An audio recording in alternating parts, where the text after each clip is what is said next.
All right, everybody, good evening. Welcome to the April 9th, 2025 regular meeting of the Chino Valley Fire District Board of Directors. The time is 6 o'clock p.m. Prior to taking roll call, I'd like to make clear for the record that the open session portion of this board meeting will be conducted pursuant to the Brown Act's teleconferencing provisions. President Sarah Ramos Evinger is participating from Club Cascadas de Baja, Camino Viejo, San Jose, El Ladano, Cabo San Lucas, BCS 23410, Mexico. Lucky her. And we'll call the meeting to order and take roll. Director Tom Howie. Here. Director Harvey Luth. Here. Director Andy Romaine. Present. Myself is present, and President Sarah Ramos Evinger. Present. Thank you. Board members, please make sure when you comment, your microphones are on, and remember to talk directly into the microphone. If everybody please stand and join me with the flag salute and remain standing for the invocation. Please join me in honoring our great nation. Ready to begin? I pledge allegiance to the flag of the United States of America and to the republic for which it stands, one nation, under God, indivisible, with liberty and justice for all. And Chaplain Adam Hood, if you could please give us the invocation. Good afternoon, everybody. Well, can I take a quick second to just thank you guys for what you guys do and for allowing this program to happen. I don't think it's said enough, but from the residents, they are very thankful for the service that the chaplain program provides to the community, to the fire district, and the people in the community of Chino and Chino Hills. And it's a very emotional thing for me when I talk about it at times, but I just want to let you guys know that they are very thankful for this program. Let us pray. Father God, we just thank you so much for this beautiful day that you've given us, Father. Father, we may complain about the heat, Lord, but we are just so thankful that it's not raining and there's floods and everything else, Father, that may happen. But we are thankful just a beautiful sunny day, Lord. Father, I pray for tonight's meeting that you would be in the midst of all conversations and decisions that are made, Father. Father, I pray for everybody that is here and that may be on their way, that you would bring them traveling mercies here to get them here safe, Lord. That you would put a hedge of protection over the Chino Valley Fire District and all the firefighters and first responders that serve this community, Father. I pray for everybody here that you would bless their families, put a hedge of protection around their homes, Lord, and we thank you for everything that you do. In Jesus' name I pray. Thank you.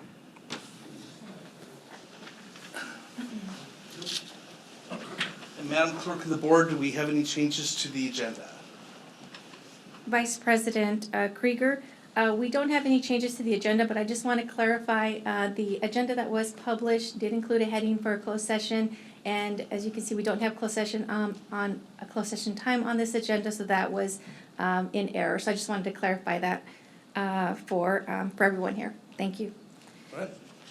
The first item on the agenda is presentations and announcements. The first item is a proclamation, National Donate Life Awareness Month. Donate Life Ambassador Robert Ralston, please come forward. All right, this evening we have one proclamation on the agenda. The complete proclamation is available on our website and part of our agenda packet. National Donate Life Awareness Month is a time to highlight the importance of organ tissue, marrow, and blood donation as life-giving acts of compassion. With over 100,000 individuals nationwide and 20,000 in California on the organ transplant waiting list, the need for donors is critical. Donation can save up to 8 lives through organ donation and heal the lives of more than 75 others through tissue donation. Last year, organ donors saved a record-breaking 46,000 lives, emphasizing the impact of donation on saving lives.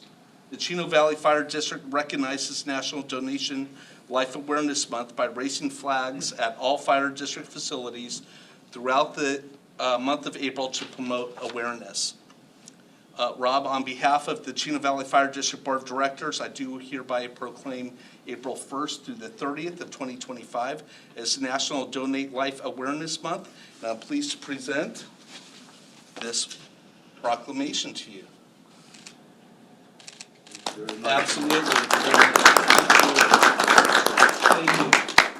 And would you guys say a few words, please? Yes, I'll be brief, but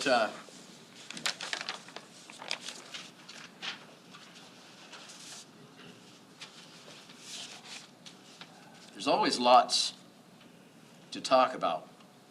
But like Mike said, first of all, I want to thank the chief, Mike, Sarah, all the esteemed members of the board, all the familiar faces.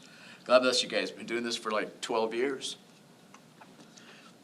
Like Mike said, there's 20,000 people just in California that are waiting for a life-saving organ transplant. There's 104,000 people waiting nationwide. You could fill the Rose Bowl in the parking lot with the number of people that are waiting for the phone to ring. That was me. And the phone rang for me. I was one of the lucky ones. So as soon as I got the transplant, my transplant came by the grace of God, the miracle of modern medicine, and a man from Tennessee who crossed over and gave me his liver. And also, cannot forget his donor family. The donor families, a lot of times, are the ones that make that decision at the spur of the moment because they just lost a loved one. And somebody from Donate Life says, hey, we've got him on life support. Are you willing to make a donation? So anybody who has a pink dot on your license, make sure your family knows about your choice. Because when the time comes, that's not the time you want to have to make that decision. If I check out, my wife knows I got that pink dot on my license, and I am first in line to try and save some lives. So if you are a donor, if you got that pink dot on your license, make sure your family knows that that's a decision you already made. When I became an ambassador 14 years ago, when I got my transplant, there was 127,000 people waiting for the phone to ring. Now that is down to about 104,000 people that are waiting.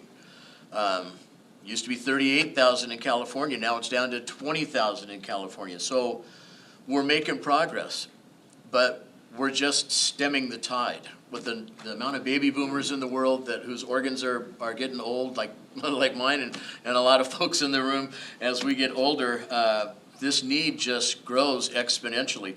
So the need is ever growing for us to stem this tide. There's like 100 transplants a day that were performed in 2024. But still, 17 people are going to die by midnight, by the time midnight rolls around, because the phone didn't ring for them. So it's ever important that we continue to stem the tide and continue to try to raise awareness and do what we can for this. This proclamation right here is so important. And Chief, the flags that are flying all over the valley are so important. Flying these flags is raising awareness. Just, how many people are going to look up, see the blue and green flag, and say, well, what's that? It's going to start conversations. It's going to make people think about getting that pink dot or hear a story. Go to the website, the Valley website, or the city of Chino Hills or the city of Chino. And it's all about raising awareness. That's the whole thing. It's all about raising awareness. And God bless you guys for doing what you're doing and raising those flags for us. This proclamation right here will proudly be displayed at the Run Walk at Azusa Pacific College on April 26th. Donate Life Run Walk.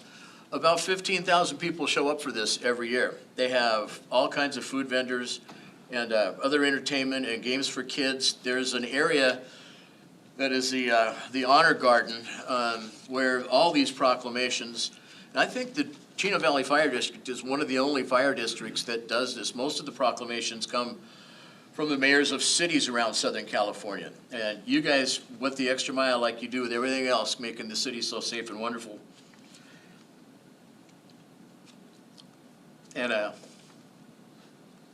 this will be there. So April 26th, the Run Walk. They had a boy band there last year. I'm not a big boy band fan, but a lot of people were going, oh, wow, it was some famous boy band. So they have really good entertainment, and it's, again, all about raising awareness at the college there on the 26th Saturday, the 26th of April. So thank you very much from the bottom of my heart.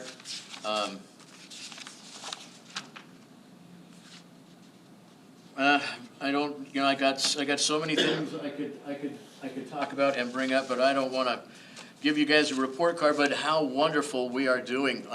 The numbers of lives saved every year goes up every year because of the awareness that is happening. And this is the awareness right here. We're doing it right now. So thank you guys very much.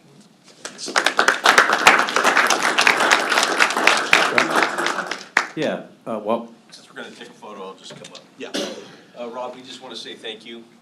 It's folks like you that continue to push forward initiatives like this. Obviously, you have your personal testimony, but we are proud and appreciate your willingness to come out and continue to bring things like this forward so that our families know about the Pink Dot and community programs are available. But we appreciate you, and we thanks for the partnership. Thank you very much.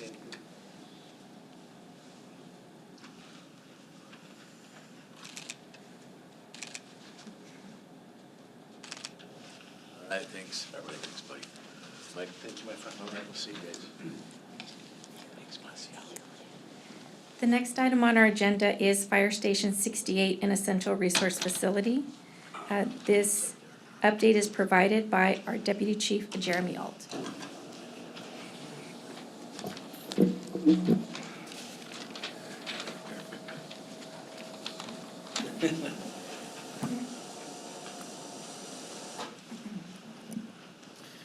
Yes, thank you and good evening, everyone. The purpose of this presentation this evening is to simply provide an update with essentially a timeline for the Board of Directors to bring you up to speed on where we've been, where we're currently at, and where we're headed from here. So I do have a simple visual, but for President Ramos-Evinger, don't worry, I'll talk our way through it even though you can't see what I have on the screen. Essentially, we just have a couple of steps outlined as far as what comes now and what comes in the future.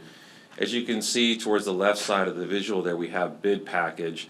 That is the state of the status of where we're at in the project currently. Over time, we've been through entitlement, we've gone through our environmental review, we have submitted to the Planning Commission, which has amended the general plan, we've moved forward our plans to the city.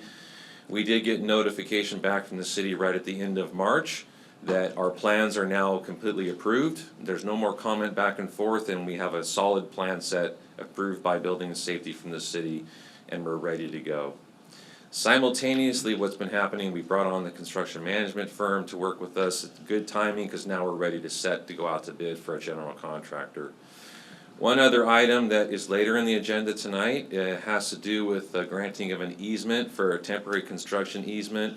We will go into greater detail with that agenda item, but that was something that was outstanding as part of the qualifications or the conditions set forth by the city, a step that needed to be done prior to moving forward with the bid package. So that brings us right up to what's next, which would be when we go out to RFP.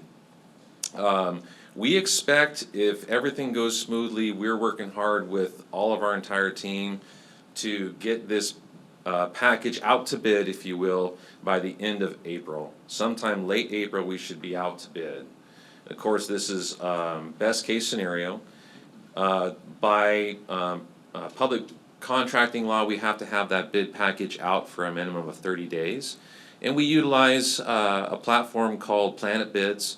It's an industry standard. As you recall, we have pre-qualified 9 general contracting firms that bid will go out to, just those 9. We went through that process previously.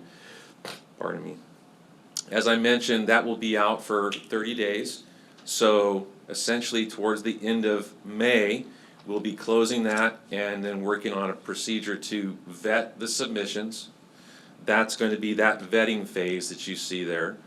When we vet those, because we've done the pre-qualification, we have professional staff on board, we expect that process to go relatively quickly with the intent of bringing back a recommendation to the board by the June regularly scheduled board meeting. That's plan A to get that scheduled out. If everything goes smoothly there and the board chooses to award a contract to a general contractor, there is a process we need to go through to finalize that contract. get all of the required legal documentation in order, insurance, et cetera, cross the Ts, dot the Is, and then they will issue what's called a notice to proceed. That's about a 2-week window from the time that we say everything is ready to go and they put a shovel in the ground.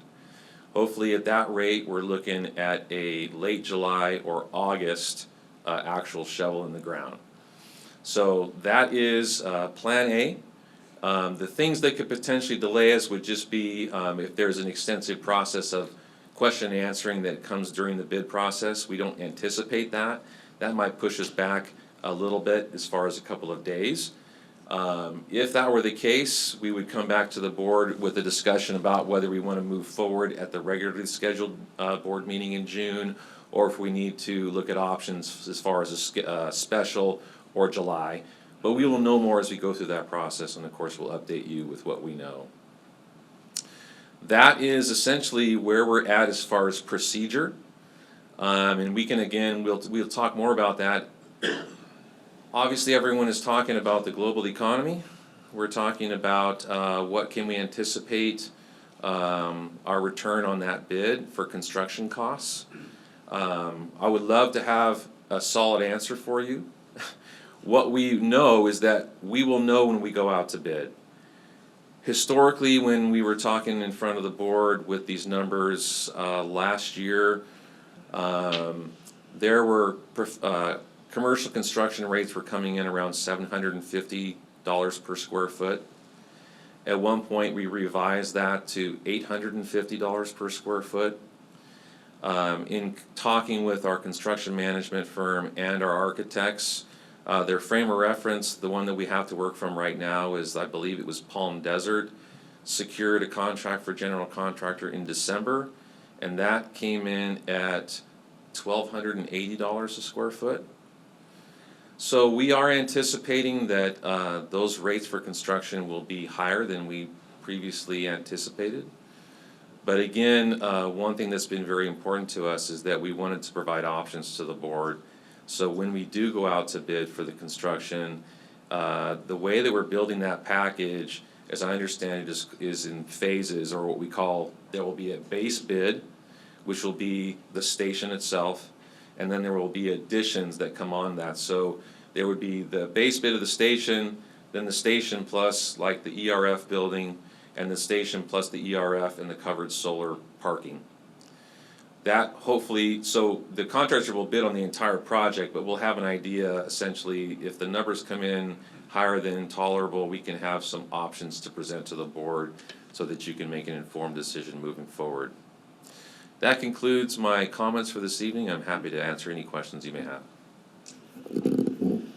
All right. Board member comment, Director Alley.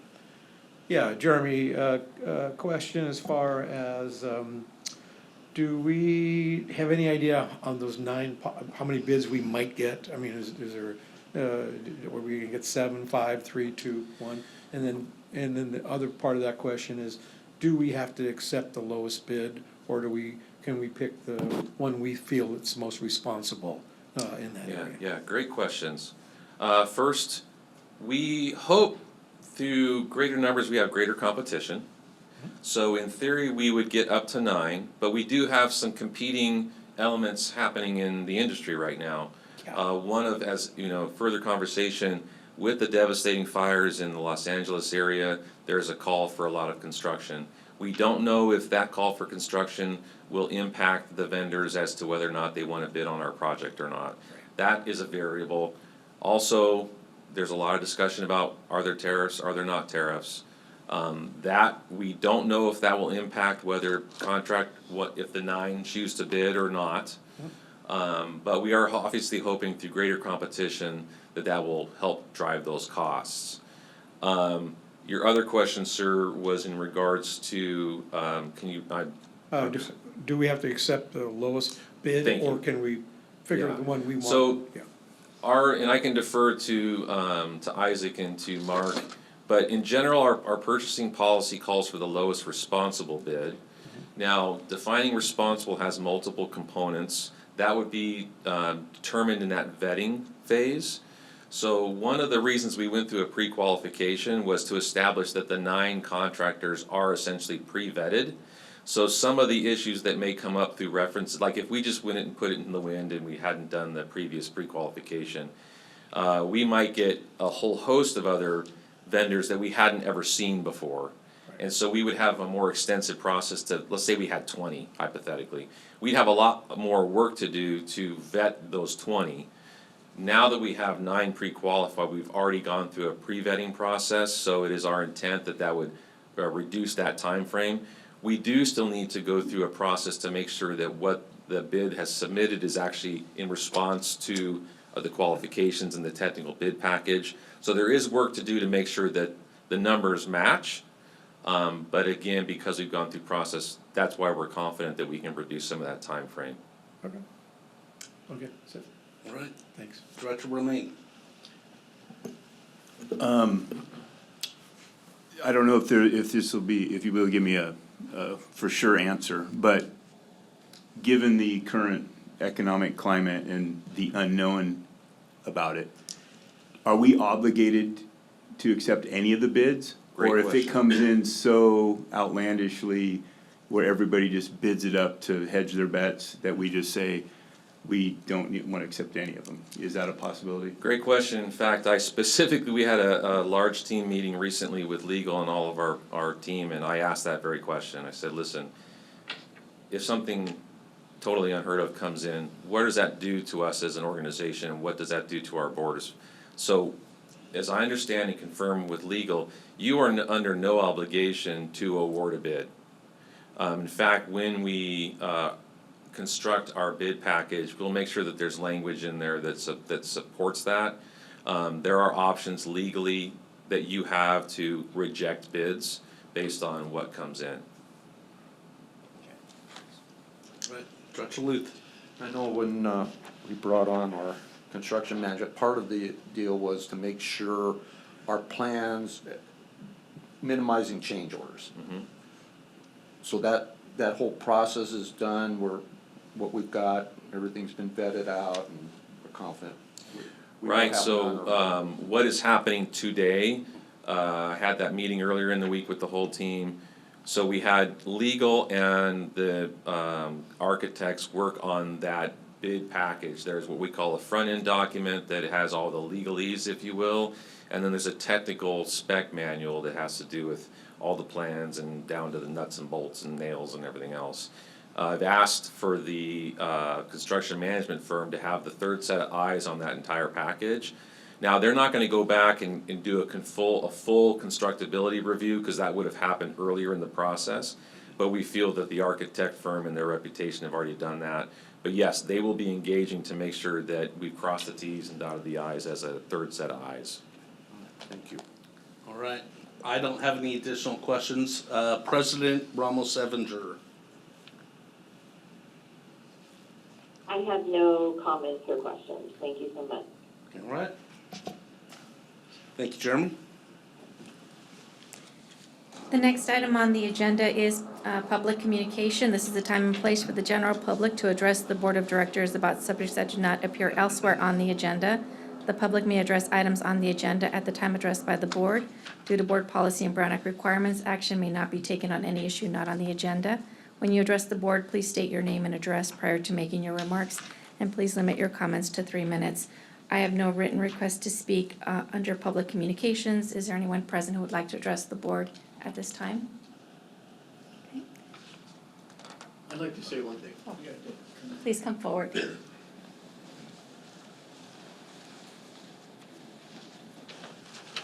Sorry, I always get nervous when I get up here and talk, but there was something I wanted to add to my presentation that I forgot about. I gave a stack of my business cards here. For anybody here in the room that may be interested, I've been ambassador for 14 years now for Donate Life, and I've gotten people, I do presentations for 3 Department of Motor Vehicles, 2 now, one of the DMVs closed, but those 2 DMVs. And I've had 2 employees from each of those DMVs that had a family member that needed a kidney transplant, and they had been on dialysis for 4 years, in one case 6 years in another. And I asked them if you'd heard about the kidney chain, and both employees said, no, what's a kidney chain? A lot of people don't know this, and a lot of people that are on dialysis or in transplant status or waiting status haven't heard this. For whatever reasons, a lot of doctors, it just doesn't come up. Like, my transplant took place in Memphis, Tennessee. I would have died waiting in California, and I was on the transplant list at Scripps in La Jolla, Taj Mahal hospitals, but my doctor never mentioned the fact that I could have got dual listed. Sue found out from a police officer when she was leaving a caregivers meeting, and they said, "Get your husband dual listed. He'll die waiting in California." And it's true. I was 100 times out on the transplant list in San Diego, and I got on the transplant list in Memphis, Tennessee, and I got the transplant 3 months after being given 6 months to live. So that getting that transplant in Memphis saved my life. But my doctor never mentioned getting dual listed. So anybody who knows anybody that is on dialysis or needs any sort of a transplant, you can get them dual listed. There's no cost to it. You just find out where else your insurance is still good. If you're on Medicare, almost every hospital takes Medicare. As far as the kidney chain, if you know somebody that is on dialysis and they had a family member that wanted to donate a kidney to their relative, but they weren't a match, and they thought, okay, that's the end of it. But you can donate to a small pool of other people in the same situation.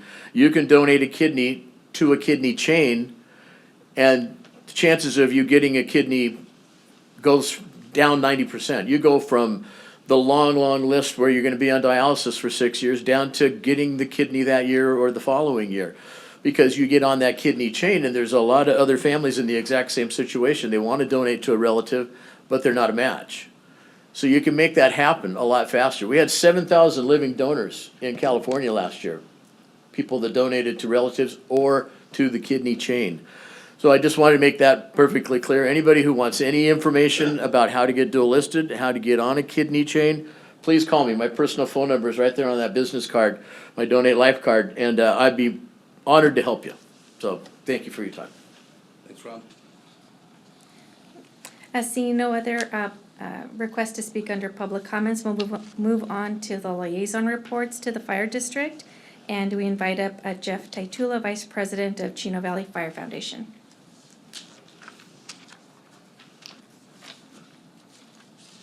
Good evening, I'm Jeff Taitula, Vice President of the Fire Foundation, Board of Directors, Command Staff. I'll keep it short since I'm thinking I'm the only one up here tonight in the way of liaison reports. So first report is going to be an event this weekend that 6 of our firefighters are participating in. It's the Southern California Ragnar Race, if you've ever heard of it. They're participating as an ultra team, which takes a lot of dedication. I think they're a little crazy as I read off some of the stuff that they're going to do. But this is going to be benefiting Logan Tao. It's actually going to be benefiting Club 21, which is a program that supports individuals with Down syndrome and provides educational tools and resources.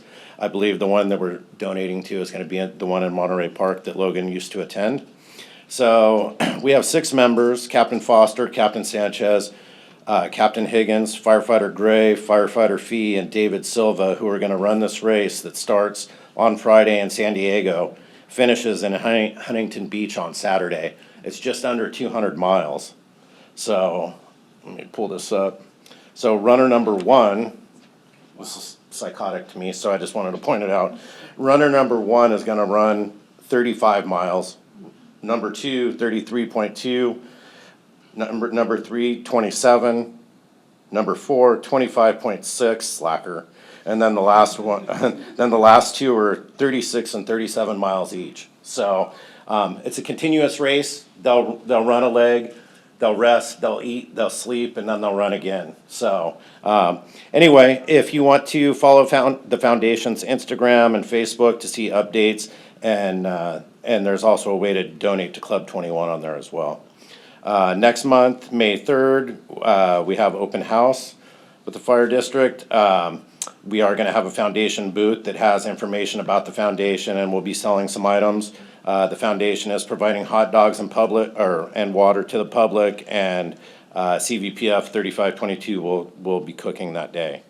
Later in the month, Saturday, May 17th, is going to be our 16th annual car show. Registration is open. I believe we have about 125 spots, and 90 of them are filled at this time, so there still is some spots available.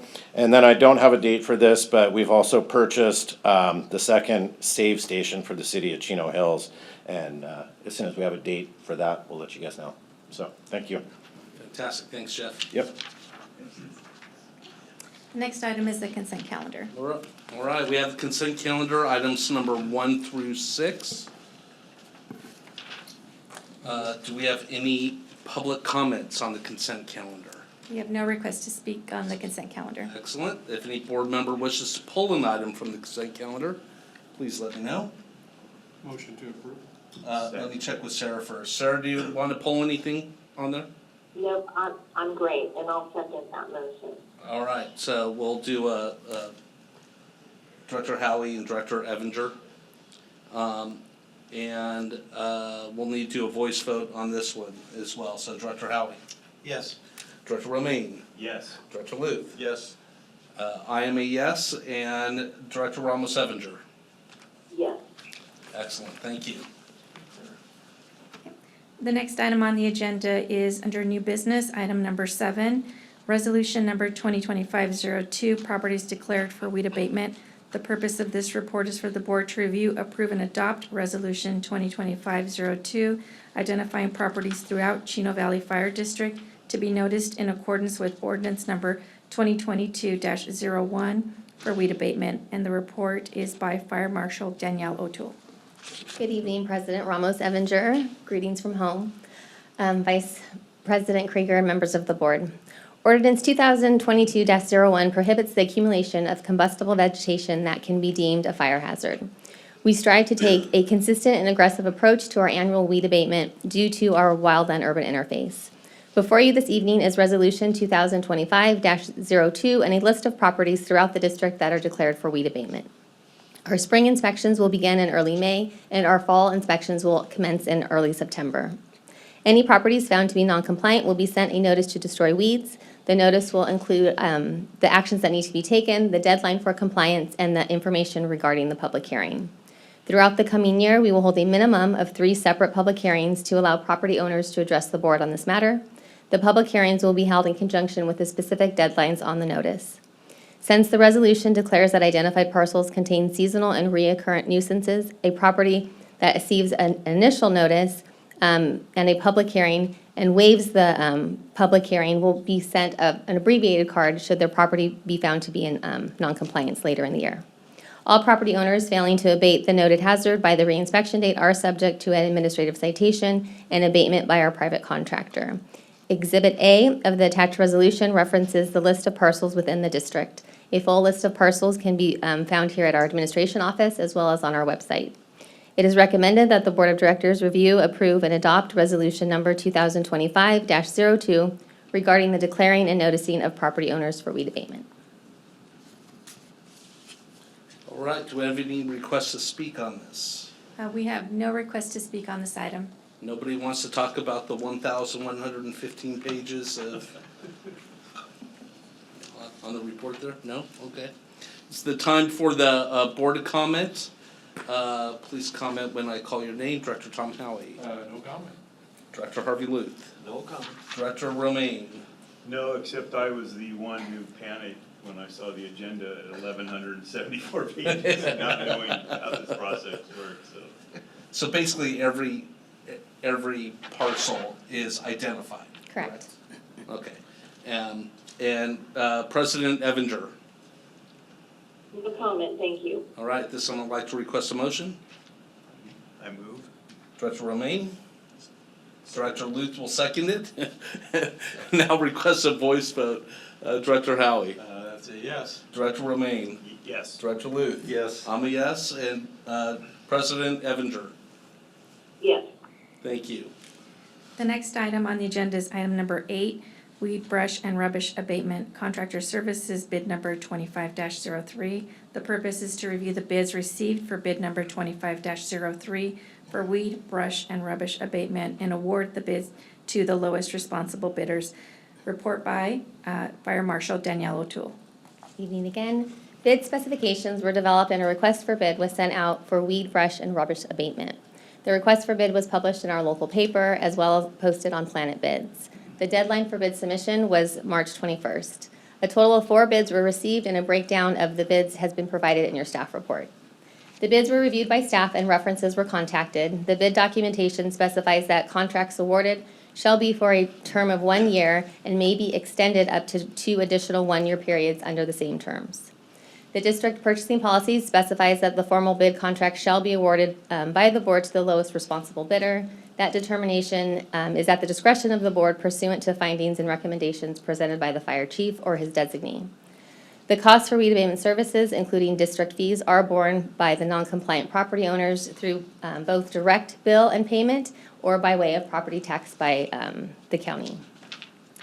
Weed abatement is an ongoing contract service, so funds are appropriated annually, so they're included in our current budget and they are included in our upcoming budget. It is recommended that the Board of Directors review the bids received for weed, brush, and rubbish abatement contractor services, bid number 25-02. Award the primary contract to United Tree and Environmental for bid items 1, 2, and 4. Award a secondary contract to Steelclad Incorporated for bid items 1 through 4, with Steelclad Incorporated serving as the primary contractor for bid item 3, and backup for the remaining bid items. Authorize a 1-year term contract for both contracts with the option to renew for up to 2 additional years at staff's direction, and authorize the fire chief to execute all related documents. All right, thank you. Do we have any requests for public speaking? See no request to speak on this item. All right, it's time for the board members' comments. Tom, we'll start with you again. Have we used these firms before? Steelclad is the current company that has our last bid. And Steelclad has been probably our longest term contractor. There was at one point a term in 2019 that they were not awarded. But Steelclad has been our primary. We have not previously worked with United. Director Romaine. Yeah, I was gonna ask a similar question after looking at the bids, if you had any, much like we vet our bidders for building, if United Tree and Environmental, they were so close, but to win, it almost was like they just chose a little bit more, like it just seemed kind of odd, because I know Steelclad has been ours, so I was just, are you guys comfortable with their bid? So that's why the recommendation was drafted the way we had it. So we have previously had 2 contractors in the past. So we have that flexibility, but based on the recommendation and the references that we spoke to, I do feel confident in the work that they will perform. Director Luth. Probably should know this, item 3, track layer. It's the type of tractor that's used, and so it's specific to like the properties in Chino Hills. Okay, thank you. No Yeah, other- they all do different things, different sections. My only question was about the option to renew their contracts for up to 2 years. Is that at the same rate, or would that be at a different rate? I believe it typically has stayed at the same rate. Typically, when we've signed the contractor has not come back to us to seek an increase. Excellent. President Evinger, any questions? You just asked the question I was going to ask, so thank you very much. No further questions. Excellent. This time I'd like to request a motion. So moved. Director Howie I'll second it. and Director Romaine will second it. Now request a voice vote. Director Howie. Yes. Director Romaine. Yes. Director Luth. Yes. I'm a yes. President Evinger. Yes. The next item on, We only have 4 more pages of this stuff, so. the next item on the agenda is item number 9, resolution number 2025-03, approving mid-year budget adjustments as budget amendment number 3 for fiscal year 2024-25. The purpose is to review and discuss resolution number 2025-03, approving mid-year budget adjustments as budget amendment number 3 for fiscal year 25. The report is by Finance Director Mark Shaker. Thank you. I guess it's already April, and we're rapidly getting close to the end of the 24-25 fiscal year. Work on the 25-26 budget is already well underway, and we have several meetings next week to kind of fine-tune that and get it ready for the budget workshop later in May. But before then, we still have some cleanup to do for 24-25 in the form of this mid-year budget adjustment. The total of the adjustment would yield a $223,000 favorable adjustment based off of additional revenues of 3.5 million and additional expenditures of 3.3 million. Typically, and what will probably always be the case, is that the most significant adjustments are going to be mutual aid in the form of the revenues that we receive as well as the overtime cost associated with those incidents. We typically budget very conservatively just because it's impossible to predict what kind of incident activity we'll have. So that is the two largest items on that table that's attached. Other notable adjustments are a positive interest revenue adjustment of $596,000. Very fortunate and happy to adjust that, and hopefully that trend can continue for this next year or so. It's hard to predict what how markets will react, but today was also a good day. Other adjustments, just to make sure that I point this out, any salary and benefit changes that were approved by the board previously this fiscal year that we did not present any budget adjustments at those times and instead opted to incorporate those at the mid-year. So that's also in this adjustment. And I'd like to also point out that the summary tables, that last column where it shows amended budget, that includes all budget amendments, not just the amendments in the mid-year. So if you're trying to add up and look at the net amounts and see if they add up, they won't add up because there's other adjustments in there that have been previously approved by the board. Other than that, that concludes my report, unless there are any questions. All right, do we have any public speakers on this? We have no request to speak on this item. All right, with that, some for the board comment. We'll start on the opposite end, Director Romaine. No, I have no questions right now, comments. Director Luth. Well, Mark mentioned it already. When I'm looking at that budget summary on page 1,135, why wasn't there a $223,000 swing there in those final numbers? But as he pointed out, it's because there's we've had other amendments during the year that are rolled up into that, so we're not going to see that exact difference. So as usual, Mark had the answer, and appreciate that. So that was it. Thank you. All right, Director Howie. No comment. I had a comment, but I just read a little bit more. Now I don't have a comment because it answered my own question in there. President Evinger, any questions? No questions or comments. Thank you very much for the report. All right, at this time I would like to request a motion, and I'll move it. And, Second. Director Luth seconds it. Now request a voice vote. Director Howie. Yes. Director Romaine. Yes. Director Luth. Yes. Myself, yes, and President Evinger. Yes. Fantastic, thank you. The next item is item 10, resolution number 2025-04, allocating surplus funds to reduce pension liabilities through budget amendment number 4 for fiscal year 2024-25. The purpose is to review and discuss resolution number 2025-04 for the proposed allocation of fiscal year 24 budget surplus funds towards the reduction of pension liabilities as budget adjustment number 4. The report is by Finance Director Mark Shaker. So, board members, I really want to just weigh in real quick with some thoughts before we discuss this item. As I've reached out to each of you individually to discuss my thoughts with the uncertainty related to the construction costs that we're going to be staring at. The board does have some options in this area. And so as Mark presents the overall handling of our surplus, I'd like to just have some open dialogue, if appropriate, to consider different options that we haven't really taken in the past with related to what we might be able to do with the 1/3 as the policy indicates that we can put into the 115 trust. So, Mark, I'll turn it over to you, and we can hopefully have some dialogue about it.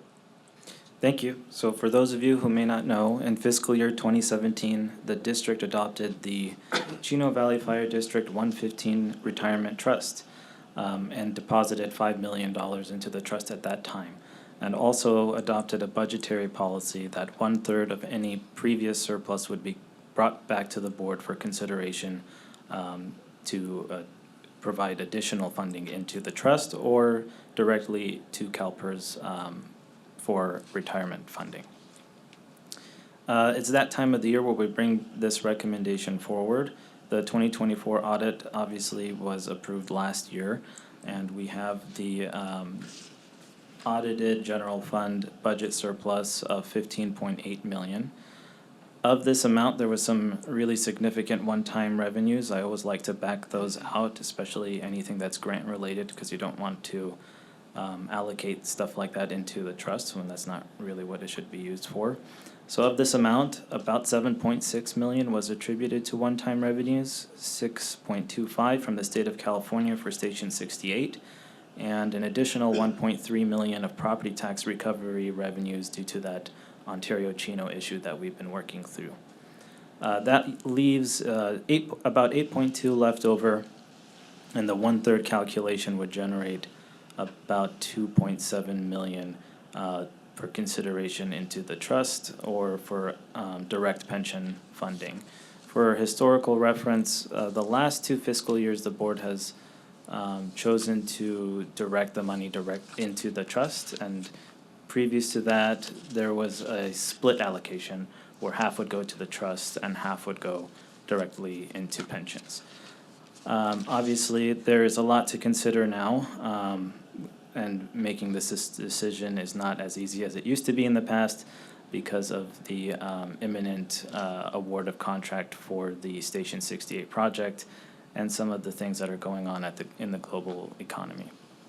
So there's the staff report as it's written and the resolution as it's written would direct the money into the trust, 100% into the trust, as previously as the board has done in the past 2 fiscal years. Other things to consider would be whether we allocate this money into our own assigned fund balance for Station 68 in the facility acquisitions and maintenance fund, or another possibility is if we are going to award a bid here in June, which is just a couple board meetings away, it may be wise to possibly defer action on this item until we can actually see what kind of costs we're facing, whether construction costs are at $750 a square foot or $1,500 a square foot. We will know very soon, and with that information, I think the board can make a much more informed decision, and that would be my preference. However, this report, as well as the resolution, is ready for action if the board decides to go that route. If I can just make one final comment, I think at the end of the day, as staff, we're tasked with trying to bring forth the best recommendations, and I think outside of, we fully support the board's decision that's always been made in the past. I think the real thing that we're looking for today as staff is just some flexibility with the uncertainty of the cost. I think that's where we're really struggling on our side, so I'll leave that with the board. All right, is there any public comments on this? Seeing none, hearing none, we'll bring it back to the board for board member comment. Director Luth. I get to start this one, huh? I hate to not put the money into the 115 or however, but towards pension. But I am concerned. There's a lot of unknowns that we're about to get some answers to. And so the short of it is, I would be more inclined to delay, to wait this decision, and hope we don't need to actually consider taking this money away from pension, but I'm open to keeping that flexibility and make that decision once we get some numbers. So that's where I'm at. Okay, Director Romaine.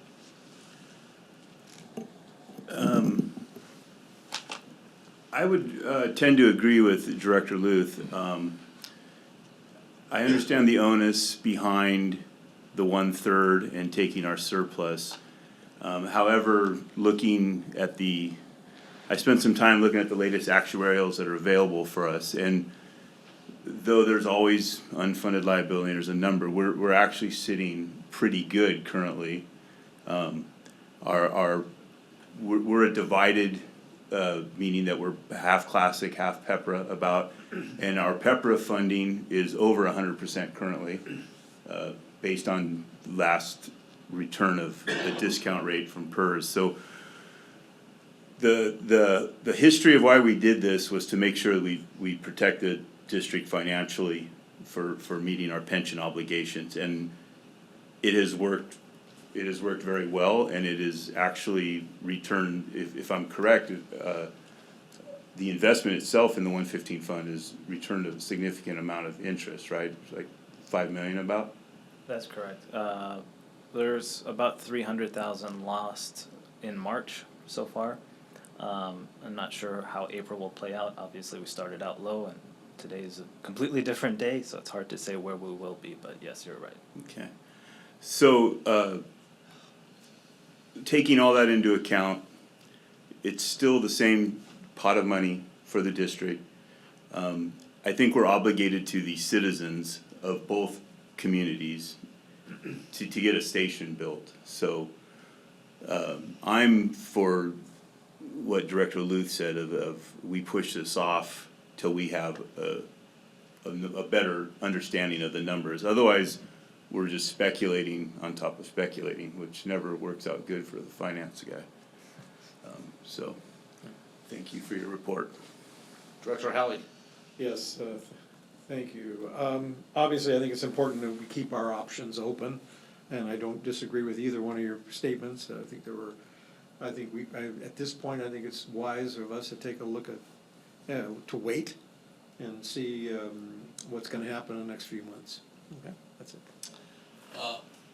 So my comments are I'm very uneasy with setting the precedent of moving this money away from our obligations to our pension obligations. Now, correct me if I'm wrong, but anytime we are setting aside money, we're already making 100% of our obligation to the pension funds today. Yes, our annual obligations are always made. So this is always money that is over and above for unfunded liabilities regarding the pension fund. So I'm pleased that we have this policy in place, and correct me if I'm wrong, but the wording in the policy is up to 1/3. Is that correct? That is correct. It's not you shall do 1/3. No, it's up to. Do you know if we've had a precedent at all in the past 5 years of not doing this? No, fortunately, we've had a surplus every year since 2017, and it's always been directed either to the trust or directly to CalPERS or some combination. And if we put money into the trust, it's locked up in the trust, it can only be spent that way. But if we put money into our facility fund or into a dedicated line for Station 68, that money can be reallocated, is that correct? Yes, it can be reallocated in the same format it was assigned. So if the board takes action to assign something, they would have to take action to unassign it. And at that time, they can assign it somewhere else. But the trust doesn't work that way. The trust does not work that way. The monies in the trust are solely for pension-related costs, whether it's unfunded liability or ongoing pension costs even. Okay. I'm uneasy with not meeting our obligations on both ends. So I think I agree that flexibility, we can delay this decision for till July or August when we start to see some real numbers. Director Evinger. Thank you so much, Vice President Krieger. I have to agree that it makes me very uncomfortable not adding the additional funding into our 115 trust, but with all the unknowns right now, I would like to put this on hold for a future meeting and allow us to get all the information that we need to truly make proper decisions. All right. So without, correct me if I'm wrong, but without hearing a motion to move this forward, we'd like to ask staff to bring this back to us in August. Or, well, yeah, it could be as early as June, I guess. Yeah, I think we actually can bring it back once we have awarded to a contractor, and we have, because at that point, we'll have received whatever their cost to do the work's gonna be, and we'll know that number. I think even before we award, we're gonna know what the Yeah. numbers are. Yeah, once they submit their bid, it's gonna say, hey, this is what we would be able to accept it at, and so we'll have an idea of which one we're gonna be going with and what that number will be. Okay, well, let's hold it for the June meeting then. And if we need to delay it to July, we'll do so. Yeah, I'll make sure that I work with staff to keep the board advised about when it'll come back, June, July. And Vice President Krieger, sorry, really close to the mic. I would just note, because there's no formal direction to approve the resolution, I'm comfortable from my end that we can take it off calendar and, as the fire chief said, bring it back at a future date. All right, we'll move on to item number 11. The next item is resolution number 2025-05, temporary construction easement for fire station number 68, an essential resource facility. The purpose of this staff report is to recommend the Board of Directors approve a resolution granting a temporary construction easement to the Chino Valley Independent Fire District from the Ridgegate Neighborhood Association for the development of Fire Station 68 and the essential resource facility in Chino Hills, California. The report is by Deputy Fire Chief Jeremy Alt. Yes, thank you, and good evening once again. As I previously mentioned, one of the items that was conditioned as part of the review from Building and Safety was that if you're familiar on the west side of the property, where the property abuts to the HOA essentially to the west, there will be a wall essentially that divides that property. Because we're building a wall there, as part of our grading process, the city needed to make sure that the ground was of sufficient shape to carry water along a ribbon gutter essentially out to drain when it rains. Because of where that ribbon gutter and the wall need to be placed, we need to access the neighbor's property to do some fill. There's 2 low spots that need to have dirt essentially filled in, and for your reference, it's at the toe of a slope because the HOA to the west is higher than our location. So essentially it's like in a green belt that separates the two. So at the bottom of that slope, we will need to access to do some fill and basically get on their property to complete that work. When we're all done, there won't be anything left except the dirt that's filled in. In order to do that legally, we need to go through a process where we got permission from them to do that. That's the grant of easement. And essentially, this grant of easement includes, but is not limited to, rights in favor of CVIFD for ingress, egress, get on and get off, placement of equipment and materials, installation, construction, reconstruction, removal, replacement, inspection, survey, maintenance, repair, and improvement of the easement area. The grant of easement will remain in effect until the completion of the improvements. Essentially, it's a legal agreement for us that's temporary, that allows us to get on the property, do what we need to do, and then leave it better than we found it when we're all said and done. And when the construction is finished, so is the easement.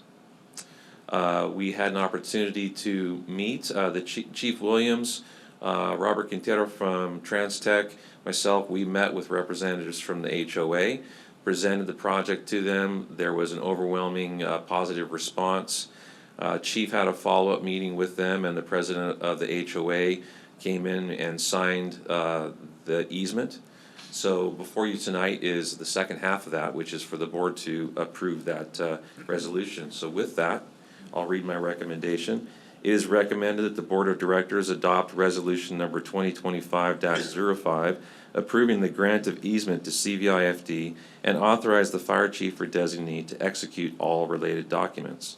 That concludes my comments. I'd like to defer to Chief Williams for additional.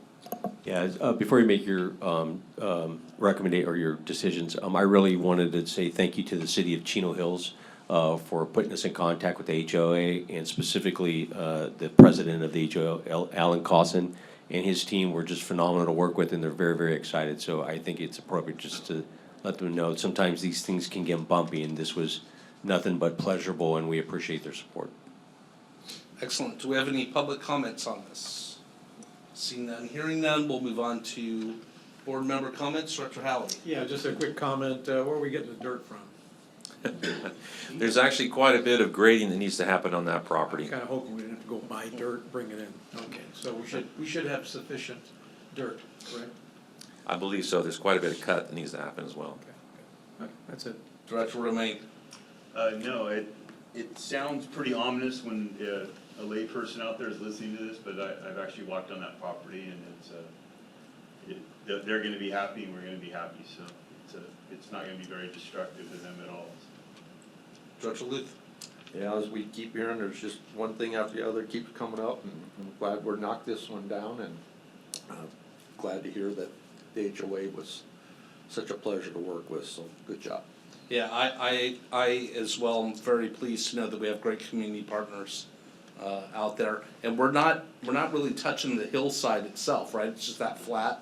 Yeah, area basically where what we it call the comes toe of down. the slope, right where it comes down, we Yeah. just need, there's some low spots we need to fill in. That's gonna also improve drainage off those slopes. Correct. So it's kind of a win-win for everybody, the way I see it, so. President Evinger, any comments? I have no questions or comments about this. It's been discussed a few times. Thank you. Thank you. We'll do a voice vote on this. Director Luth. Did you get a motion yet? Oh, I'm sorry, do we have a motion to approve? Motion to approve. Motion to approve? A second. Sarah chimed in too. I know, Director Evinger did the motion, and Director Romaine seconded. All in favor, let's go with the voice vote. Director Luth. Thank you, yes. Thanks for keeping me in line. Director Romaine. Yes. I'm a yes. Director Howie. I'll second it. Oh, no. Yes. And President Evinger. Yes. Excellent. The next item is item number 12, Second Amendment to Fire Chief Employment Agreement. The purpose is for the Board of Directors to review and consider approving the attached negotiated Second Amendment to Fire Chief Dave Williams' existing employee services agreement following a report summarizing the salaries, salary schedule, compensation paid in form of fringe benefits consistent with the Brown Act, and the report is by District Legal Counsel Isaac Rosen. And thank you to our clerk. As read into the record this evening, a negotiated Second Amendment to our fire chief's contract is up for the board's consideration. It's a relatively straightforward amendment. Pursuant to the Brown Act, the board is required to receive an oral report regarding the changes under that amendment, and specifically salary and benefits information. So as listed on the staff report, the Second Amendment would increase the fire chief's base salary by 1.25% on July 1st of this year, and an additional 1.25% on July 1st, 2026. And that is based on being above top step for deputy chiefs. The fire chief's current salary is $317,338.34. So the 1.25% salary increase would bring his salary up to $321,305.07. And that information has been provided by our finance director. And then the other changes to salary and benefits contemplated by the Second Amendment would be an increase on deferred compensation, which is $300 per month more than current unrepresented management employees, and a $700 per month education stipend, which is a $200 increase. So the fiscal impact of those special pay amendments in total is $3,600 annually. And with that, that is the report required under the Brown Act, and I'm happy to take any questions. All right, with that, do we have any public comments? Seeing none, hearing none, we'll move on to board member comments. Director Howie. I have no comment. Director Romaine. No, I just like to thank the chief for waiting this out. It was a long process, and I may be partly to blame with my newness, so it's a lot to try to accomplish in a 1 hour time before meetings, so that's why it went so long. And just also, it's not lost on us that you're wearing two hats in this job. You're a fire chief and you're a general / city manager of our district, so just want to thank you for that. Director Luth. Yeah, I would agree. Appreciate your willingness to work with us and the time it took, and we're about to have a major project going on that's gonna take a tremendous amount of time from you and other staff, obviously, Jeremy, I'm sure too, and others, so, yeah, I'm glad we're moving forward with this. I also appreciate your patience as we went through this over the last several months, and your willingness to continue to drive this district forward. So thank you, Dave. President Evinger, any comments? So I want to thank the chief as well for his patience during this time. I think we spent a lot of time on this, and I'm glad we did. We got to hash out a lot of things. We got to create historical data, et cetera. So thank you so much. All right, with that, we will do a voice vote, a motion to approve. I make a motion to approve the contract. Director Romaine, and second by? Second. By Director Luth. A voice vote now, Director Romaine, Yes. Director Luth, Yes. Director Howie. Yes. I'm a yes, and President Evinger. Yes. Excellent. Now we'll move on to Chief's comments. So before I start my official comments, since we just finished the last time, I really want to say thank you very much for taking time. I know it did take a little bit of time, but I believe that the process has been improved, and hopefully that process will last well beyond my tenure here, and I think that's important for the district, so thank you. Under personnel development activities, we had none this last go-around. Board activities and public relations, on March 18th, 2025, we had a quarterly meeting between the Chino Valley Fire District and the City of Chino. On March 20th, we had the Salute to Public Safety Luncheon. Congratulations to Engineer Jeff Anderson and our Employee of the Year Support Service Tech, Josh Avina. You know, those are the opportunities that we don't get to do but once a year, and we have a lot of staff that those decisions can be hard sometimes, and so we want to thank those individuals for their commitment to the district. Our firefighter paramedics also participated in the career day. I'm sorry, right here. Firefighter paramedics also participated in Career Day at schools within the district where they shared important fire safety tips. On March 27th, attended the San Bernardino County Fire Chiefs Association meeting. On March 31st, we had our Finance Committee meeting. Other organizational items of interest, April 1st and 2nd, I was able to go to the state capitol with board support and testify for Senate Bill 74, much in the spirit of all the stuff we've been talking about tonight. Hopefully it's a gap funding measure, and hopefully that'll get passed and help us secure additional funding to bring our station project across the line. So we supported Senator Sayart on that. He's been a tremendous benefit to our district. We're currently at the stakeholder interview section with the City Gate for our Standards of Covers update. So that'll be happening on April 23rd and 24th. So they'll come in, a representative from City Gate will come in and interview all of our stakeholders, and we'll just keep that process moving forward and hopefully come up with a great product in the end. Under our human resource update, we had 9 fire recruits that were selected to proceed into backgrounds. It's anticipated that 9 will start with the district in early May. We'll bring them here for an invitation and introduction, and then also following that, we'll take them to our city partners and introduce them as well. On March 30th, we sent our OES Type 3 engine to the Silver Fire in Bishop, and hopefully those reports are coming more steady now. We've pivoted a little bit in how we get those out directly from our BCs because they got the firsthand of knowledge of where their folks are at any given point in time. So under personnel development activities, Chino Valley Fire, in partnership with San Bernardino County Fire, Ontario Fire, Rancho Cucamonga Fire, participated in a large-scale mobilization drill for the County Resource Task Force 6. Also, fire personnel participated in the self-defense and weapons safety training hosted by Chino Police Department. Equipped them with crucial skills to protect them and others in high-risk situations. So not only does that give our folks an opportunity to do something that's a little bit outside of the box, sort of, we do come across incidents that can be a little bit physical or threats of violence, and it also really helps us to bond relationships with our law enforcement partners.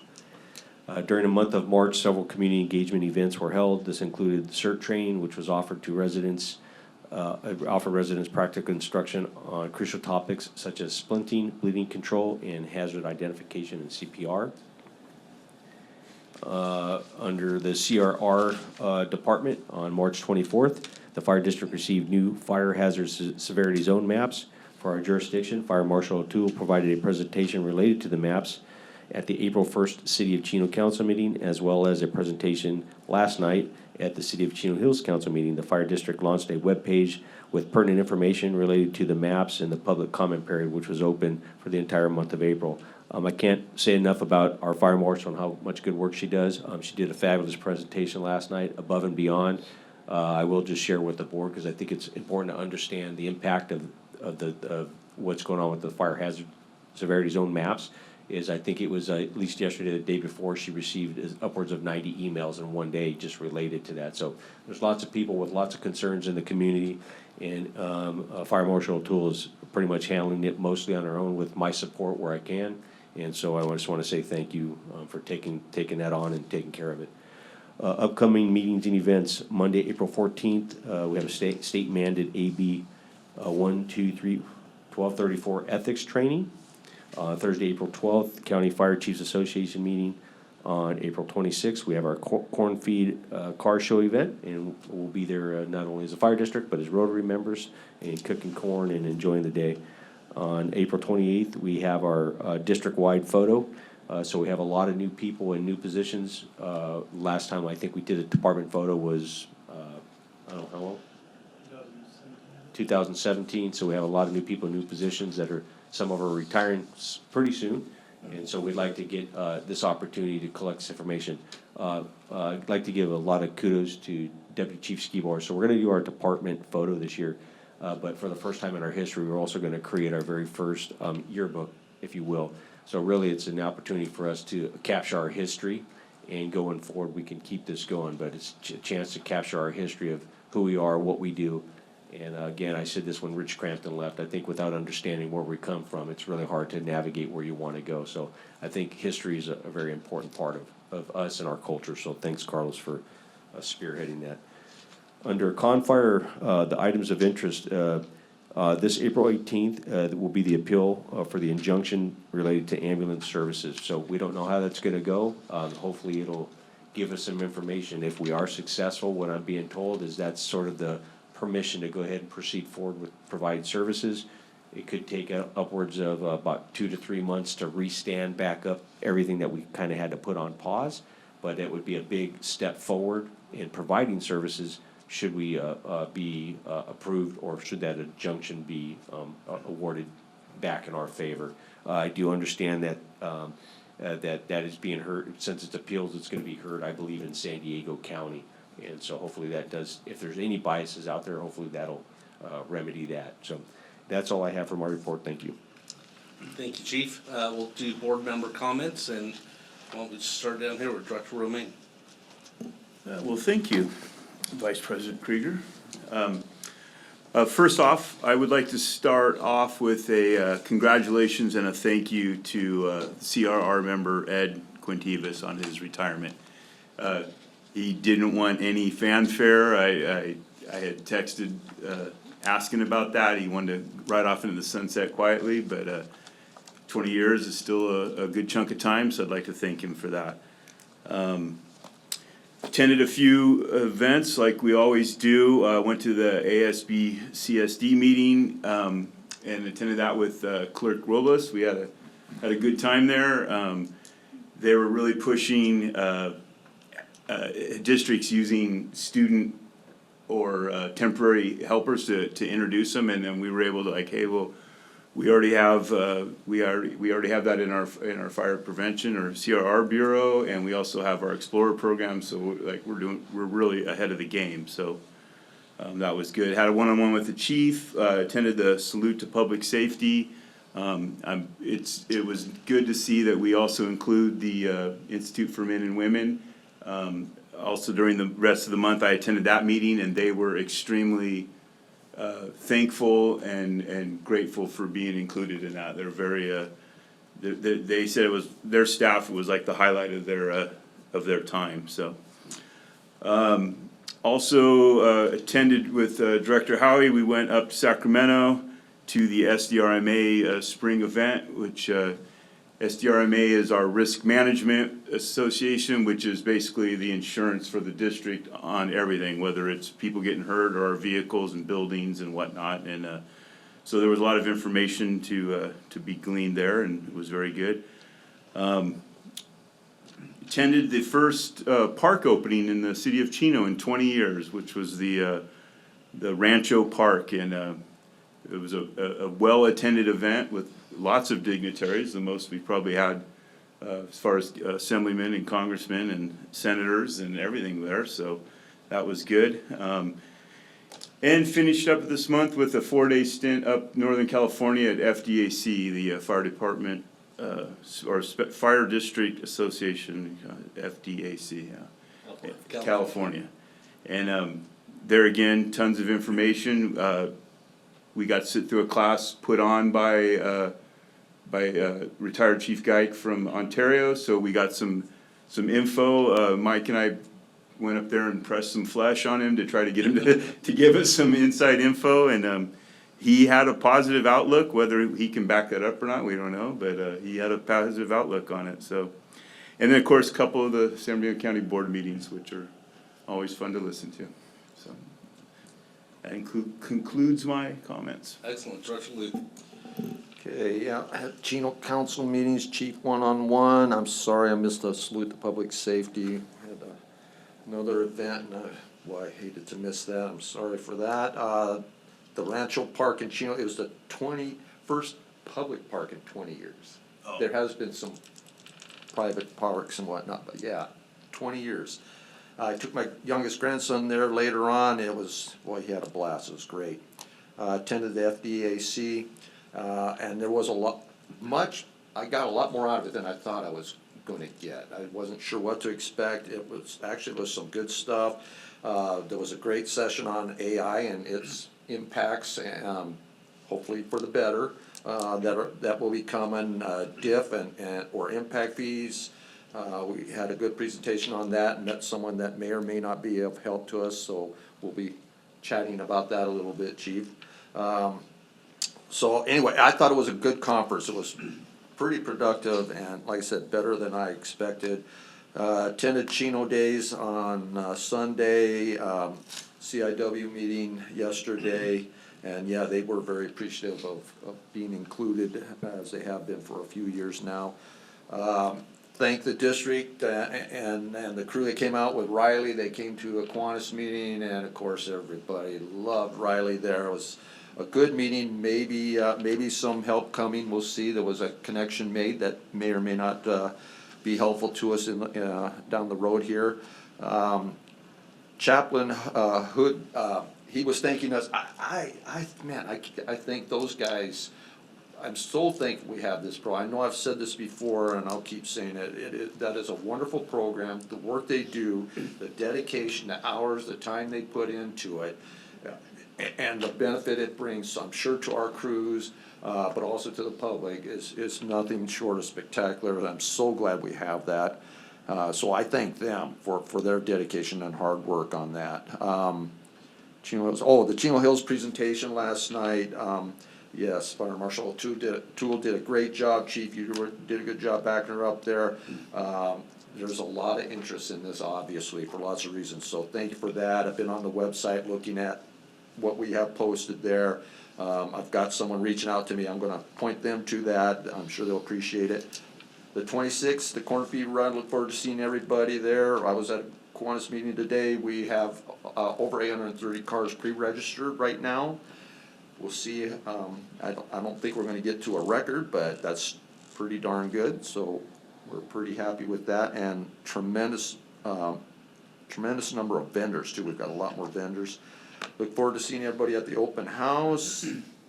Let's see here. Oh, I agree with you on history is important.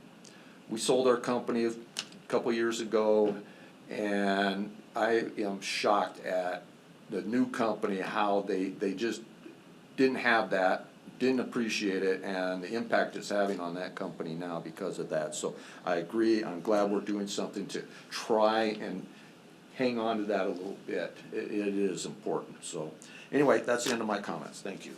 Yeah. Thank you. Director Halley. Okay, thank you, Mike.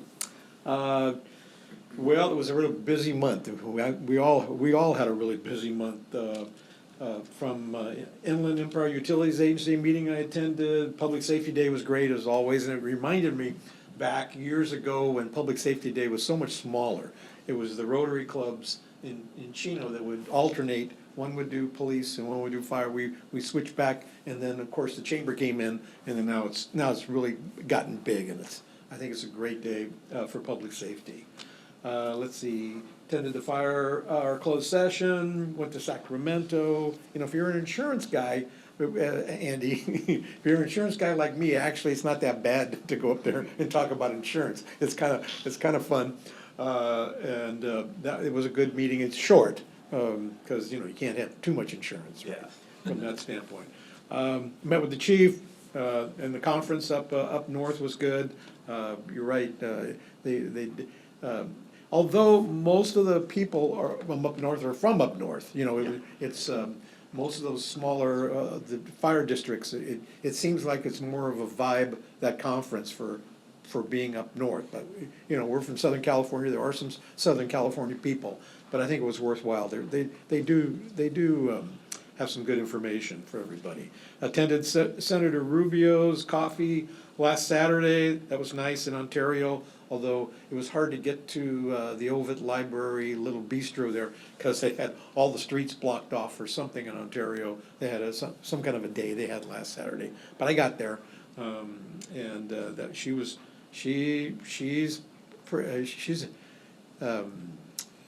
quite an outgoing senator, I would say, in California, Senator Rubio. But I like her, and she gave us some really good information. And then the Chino Days event I went Sunday too. I didn't get there Saturday. I heard Sunday was not as busy as Saturday's event. I know we had a booth on fire. We had a booth there on Saturday, but I did see a lot of our guys there on Sunday, and it seemed like the weather was perfect for the Chino Day. And then a couple other things I want to mention. Councilmember Comstock's not here tonight, but she would have mentioned Corporate Challenge is starting up, and so it looks like May 3rd to the 16th, which will be, our next meeting will be right in between that. So I wanted to mention that because the Chino Corporate Challenge really pits the rivalry between Chino and Chino Hills like there is no other. So I mean, they're always trying to see who can beat each other out between Chino and Chino Hills, and so that's always quite a. It's been going on, I think, 30 years now or something like that. That Corporate Challenge, and it's got a lot of the local companies involved, and I think it's a great event to get the community together for both cities. And then last thing I want to mention, Rancho del Chino Rotary Club has their bingo night. It's a Bingo de Mayo, and it's actually on Cinco de Mayo this year. It'll be at Brenderson Hall, May 5th. It's a Monday night. If you need tickets, you can come get them at the door, or you can actually contact me if you'd like to go tickets, or contact Mr. Krieger right next to me here. So that'll be a fun night on May 5th. Okay, that's it. That's all my comments. All right, well, thank you. I attended many of the same things everybody else did: sleep, public safety, the FDAC conference up in Northern California, agenda review meetings, finance committee, Chino Hills Council meeting, watch school board meetings. They're gearing up already for graduation, and it's crazy that that's the case. I also want to really share an appreciation to Fire Marshal O'Toole. These fire maps have made a lot of people nervous. I have gotten more people that have reached out to me directly about these fire maps than any other time in the 14 years I've been on the board. So I thank you for your presentation to the city council meetings on that, and making it kind of clear on it's not us doing it. So I really appreciate that. And Chief, I want to thank you for representing the district and going up to Sacramento to testify at a state senate hearing. I think it's great that you're out there, you know, in not only in the service of the industry, but representing us as well. So thank you for that.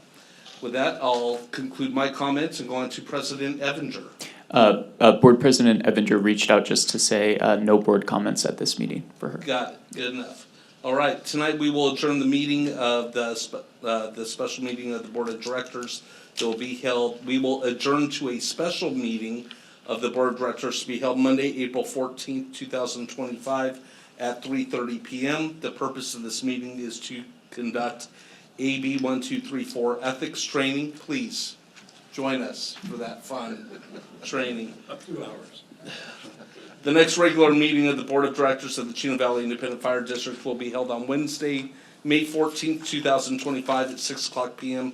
at the Fire District Administrative Headquarters located here at 14011 City Center Drive, Chino Hills, California, 91709. And with that, we will adjourn at 7:25.